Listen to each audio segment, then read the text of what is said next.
We turn then to the annual reports. Now, for the remainder of the agenda, we've got two principal items. One is the annual reports of the committees, and the other one is the actual recent reports of the committees for recent business. What I'd like to do, with your permission, is to break this into two things. First of all, to ask the board to approve the proposed revisions to the terms of reference that are set out in the covering paper. I hope we're content to do that. Secondly, if I could just invite in turn the respective chairs of the committees to say if they wish to anything about A, their annual report, and B, about their routine report. May I start with you, David? I think on the routine report taken as read, I think on the annual report, the audit committee, this is my audit committee role, I should start with. Sorry, I meant that. I think the focus, obviously alongside the annual report and accounts, has really been focused on risk governance and control. We oversee internal audit. We've had extensive conversations there on closure of internal audit findings and the embedding of those. I'd point to the board the risk and governance project, which has made material changes and improvements and simplification in the way we think about risk and governance. I think that's now in an embedding phase, but that's the hardest bit. And then the final thing is, I think it's also just in the times we live in, the management of information and particular cyber risk has been a focus also for the audit committee. And I think, as is norm with the audit committee, all of the above become our core sort of agenda for the next year. But I shall be delighted to hand it over to somebody better equipped than I am to take it forward. Well, thank you for that. There is nobody better equipped, but we do hope to be in a position shortly to announce the appointment of a new non-executive director who will also then become chair of Audit and Risk Assurance Committee. David, thank you for that. I'll come back to you, if I may, on commissioning committee, but we'll allow somebody else to make an intervening contribution. Noel, may I turn to you, please, on specialised commissioning? Thank you, Malcolm. Yes, the work of Specialised Commissioning Committee since I took over the chairmanship 1 year ago and John joined me as deputy chairman is well set out in the document, and I really don't want to cover more of the detail. I know it's of acute interest to many stakeholders and patients, quite rightly so. Could I just highlight three themes, however, with more detail in the two papers if required. Firstly, our job as committee chairs and deputy chairs was to assist the extraordinary work of Jonathan Fielden, who joined us as the executive director, in the transformation of specialised commissioning. Transformation really in three senses. One, its financial sustainability. Two, its ability to deliver better care to more minority groups and specialist patients. And three, to really get to grips with what had been some historical, get it back on an even keel. And I would like to just commend the report to the committee and to our stakeholders, because it is now getting back on an even keel in all three senses.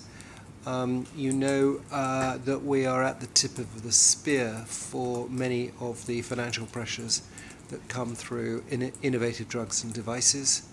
We're managing to contain that. The pressures are immense and can be felt in a number of the areas, such as Hep C and such as the PrEP situation, which is described in these papers. They are totally normal, but they are extraordinary pressures. So I commend the work that Jonathan and the team has done to get a grip on the managed access for the Cancer Drugs Fund, as well as in the new area of innovative drugs and devices. We've also attacked the historical issue of reconfiguration, which has bothered many of the topology of our delivery of specialised services for a very long time, and particularly with congenital heart disease, which has come forward recently and has, in a sense, tried to address what has been an unaddressed problem for a very long time. And thirdly, in the overall delivery of specialist services through variation, which has been partly caused by the lack of policy in a number of areas and lack of address, really, of variation. So, in general, I'm extraordinarily content with where we've got to. There's a huge amount of work still to do, but I do commend this annual report to all of our patients and stakeholders who have an interest in this area, because a huge amount of progress has been made, huge amount of progress still to make, but we have a grip on it. Thank you, Noel. I don't think anyone on the board would underestimate what's actually happened in the last year in specialised commissioning. So, particular thanks to you and to Jonathan Fielden. Did you wish to make any comment on the current report to the board? No, it's swept up in my general themes. Good. Thank you very much. Any questions to Noel? No? Moira, may we then have a word about investment committee? Nothing to add to either the annual report or the report from the last meeting, just to say that we look forward to welcoming Wendy to the investment committee, since we lost Noel to greater things earlier this year. Congratulations, Wendy. Now, may we then move back to you, please, David, for commissioning committee. Thank you, Malcolm. Again, I'll take the most recent report as read. In terms of the annual report, I think I'd highlight sort of the committee, I think over the last 12 months has carried quite a heavy burden. I think in terms of the core things that we focused on, firstly, the aggregate commissioning strategy and capabilities required, so as that we have a roadmap as we start to think about how the changes that we're all embarked on will impact commissioning. There has been some comment that commissioning will die as a result of these changes. Accountable care organisations, MCPs, new models of care, that's clearly not the case. It just changes. So we need to be ahead of that change. The second thing is the big changes themselves. So the GP forward view, new models of care, devolution have all been extensive pieces of work that we have spent time looking at. I think the third thing I'd then highlight is the allocations process. There's some pretty heavy lifting that was done with Paul and the team to provide the appropriate oversight and governance on allocations. And I think that, we've provided a roadmap there. Again, all of this is about providing a longer-term roadmap for people, so there's more clarity and certainty, and that was true in the allocations process, with, again, some quite big changes there that were introduced this year.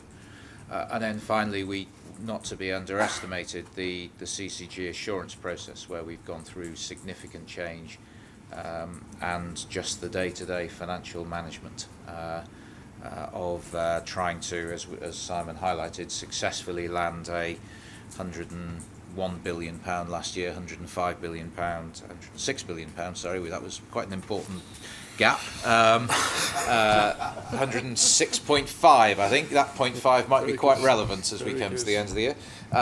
Process and the management of that. Going forward, three big themes.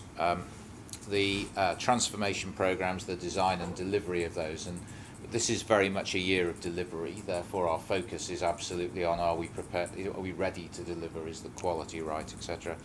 Secondly, is performance across the board against the new CCG assurance domains, and included in that the money. And then thirdly, the oversight of the commissioning system as it changes and develops, which I think will be quite a material, just the very essence of things like devolution, new models of care, the things we've talked about today. GP forward view will require, I think, considerable oversight and governance for us. So last year was busy. I suspect this year will be even busier. The great news, I think, is last year was about design. This year is much more about delivery. And that's where we need to spend our time. Thank you, David. I think it just is for me to say, first of all, every member of the board serves on committees, and this is where so much of the board's work is done, and where the board gets assurance as to the detail of our activities, that the board can concentrate on the broad strategic issues. Secondly, it only gets done in committees because we've got chairmen who are putting in a great deal of time and effort, and we ought to, I think, just reflect on that and thank them for their work over the past year. And the submission of annual reports to the board is a very good way of taking stock of what we've achieved and where we've got to go to. We all know that next year will always be worse than last year. That's the one reassuring message that comes repeatedly to the board. So on that note, any other business? Sorry, can I just challenge that? Next year will not be worse than last year. It will just be better, but maybe and different. Different, exactly. So next year will be brimming with opportunities, and we look forward to it enormously. So may we then turn to any other business?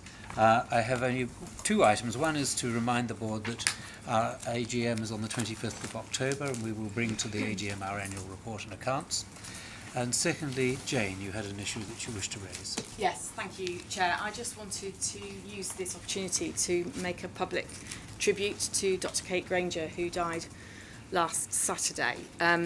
Kate was very well known to people across the NHS and care system, had a significant impact on services to patients and created the Hello, My Name Is campaign.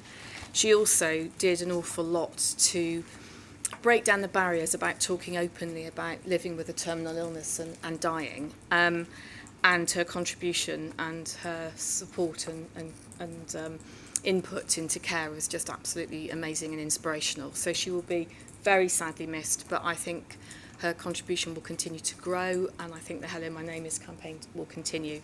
And I just wanted to use this opportunity on behalf of NHS England and staff across the NHS and care system to pay tribute to her and to give our very best wishes and condolences to her husband, Chris. Thank you, Jane. Thank you very much. Subject to our normal resolution about private business, I declare the meeting closed. Thank you.